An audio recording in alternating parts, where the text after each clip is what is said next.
Alright people, how's it going today? Doing another car video, but better quality because of the camera. I'm not using my phone. Anyway, apologize if it's a little noisy in here, but my daily driver is not exactly the most high-end of vehicles. And on top of that, I got the AC blown because it's 110 fucking degrees outside. That's right, 110 fucking degrees, and it's only about 1 o'clock in the afternoon. And for those of you motherfuckers who are watching from another country that use the metric scale, I believe that's close to, what, 47 degrees, 46 degrees C? I don't fucking know. I used to know it pretty close off the top of my head, but now I don't, so fuck it. Oh yeah, look at that. School's in, so I gotta slow down to go through fucking school zone. Anyway, I'm gonna try to make this short. This is mainly gonna be a video responding to Pyro. Granted, I got nothing against you, Pyro. Pyro2000x. Nothing against him. But one of his last videos that I watched, which he put about 2 days ago, did kind of have a little bit of non-information. I can't say misinformation because maybe the dude didn't know. But non-information or incorrect information, and was just a little bit out there in some of his claims. First off, as everybody has already stated with the whole MLK Japan thing, yeah, dude, trying to say Japan is the equivalent of MLK in the video game industry is pretty fucking retarded.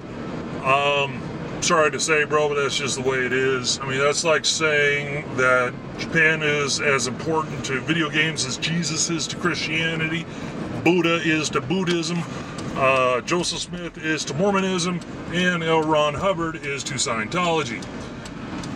Now, moving on, let's see, another thing said in there as well. You were saying that without Japan, there would be no Nintendo, no Sony, and no Microsoft.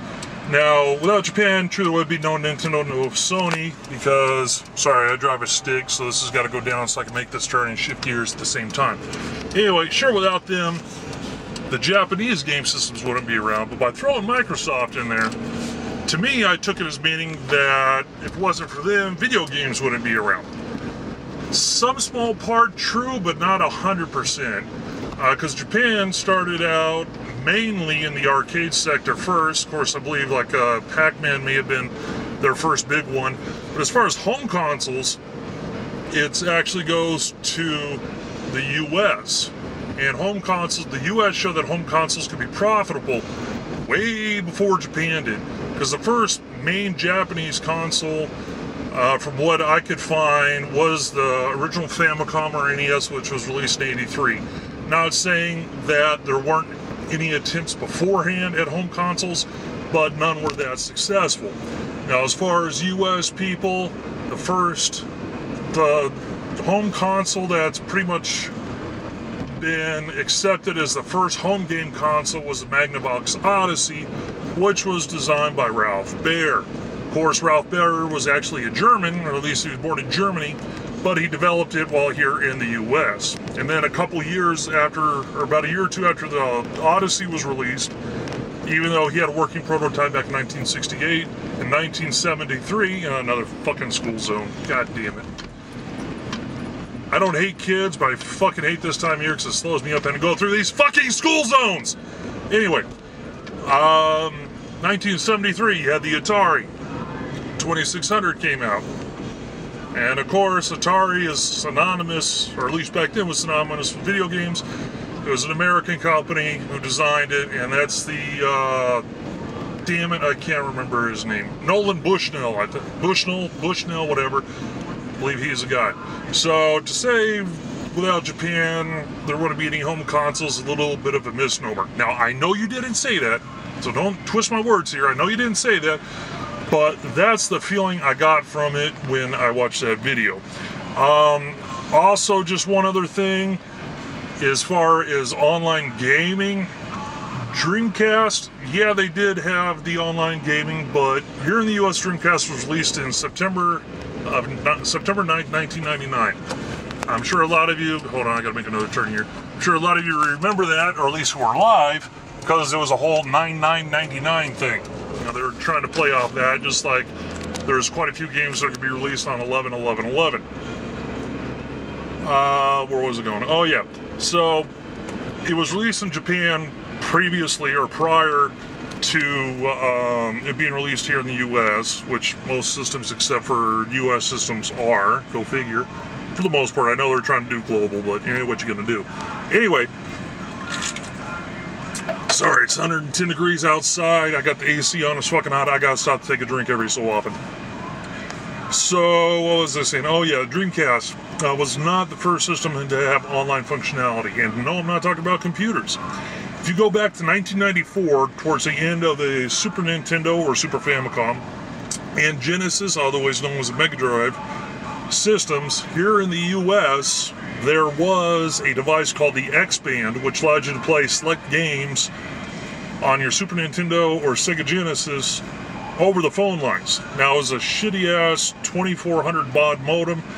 Those of you kids out there that were born either in the early 90s or mid-90s and don't remember or weren't born before then, modems, of course, when I talk about baud, it was modems that were used to go over the phone line. And, of course, if you did shit over the phone line, what did that mean? Slow as a motherfucker. That's now the archaic term that's used for it, and remember, it's dial-up. You know, some places still use that term. Almost nobody uses dial-up anymore, but you get the point. Anyway, it was a device called the X-Band, which I already said, that allowed you to play Super Nintendo and Genesis games over online, and that was back, at least here where I live, and I live in Las Vegas. I've been here pretty much my entire life. It was available back in 1994. If I'm not mistaken, Vegas is one of the original test markets for the device. I could be wrong, haven't really looked into it. So, you know, that's a misnomer right there, too, when you talk about the Dreamcast being the first to do console online gaming. Now, they're the first to fully integrate it, and the first to really be successful, or somewhat successful at it, and it was one that was most widely backed up with, and it was something, you know, it was the first one as far as the console manufacturer designing an online service. You know, I don't disagree with that, but as far as playing games online, it originally started, at least on the consoles, with the X-Band. Now, granted, those of you who are watching that are from other countries, I don't recall, or from what I could remember on the thing and from what I read, the X-Band was not available in other countries other than the US, or rather North America, because it was available in Canada. And there was only at its peak about 7,000 subscribers. I wasn't one of them, even though I looked at it and I wanted to get it. But the monthly service fee plan setup they had was kind of retarded, so I was like, fuck it. Granted, I wasn't old enough back then to purchase and make the decision on my own anyway, because I wasn't 18, wasn't anywhere close to 18. And yeah, I brought it up to my parents and they were like, fuck no, because it cost too much money. So yeah, there you go. I'm not hating on Pyro. It's my first video on Pyro. But once again, you know, a little bit of misinformation.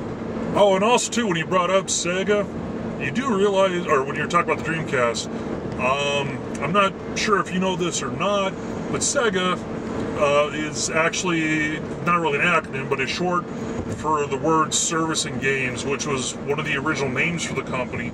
And believe it or not, Sega started as an American company back in 1940, late 1940s or early 1950s.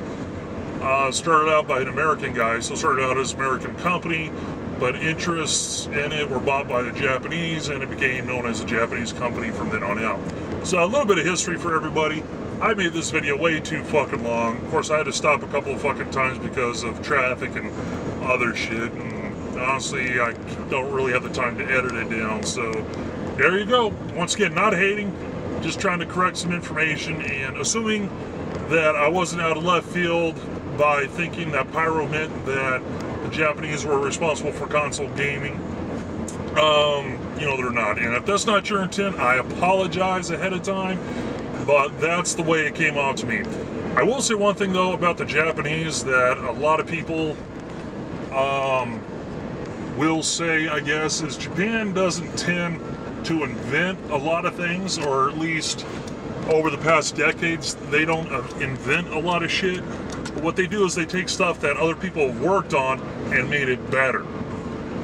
Now, I'm not, at least that's what it was back in the day and so on. You know, a country or a person in a different country, well, not necessarily the US, but it could be Europe, whatever, Australia, they would invent something and it would be okay, but the Japanese would take it and make it better, make it what it could be. You know, it's like with the NES, the first main successful console in Japan. They took what the Atari did, saw that it could be profitable, and of course they made it better because the jump in graphics and playability from, to me anyway, from the Atari to the Super Nintendo, or to the Famicom, is almost equivalent, if not more so, than the jump from, say, the Super NES to the PlayStation. So there you go. Too much taken up. Talk to you guys later. Getting into traffic. Bye.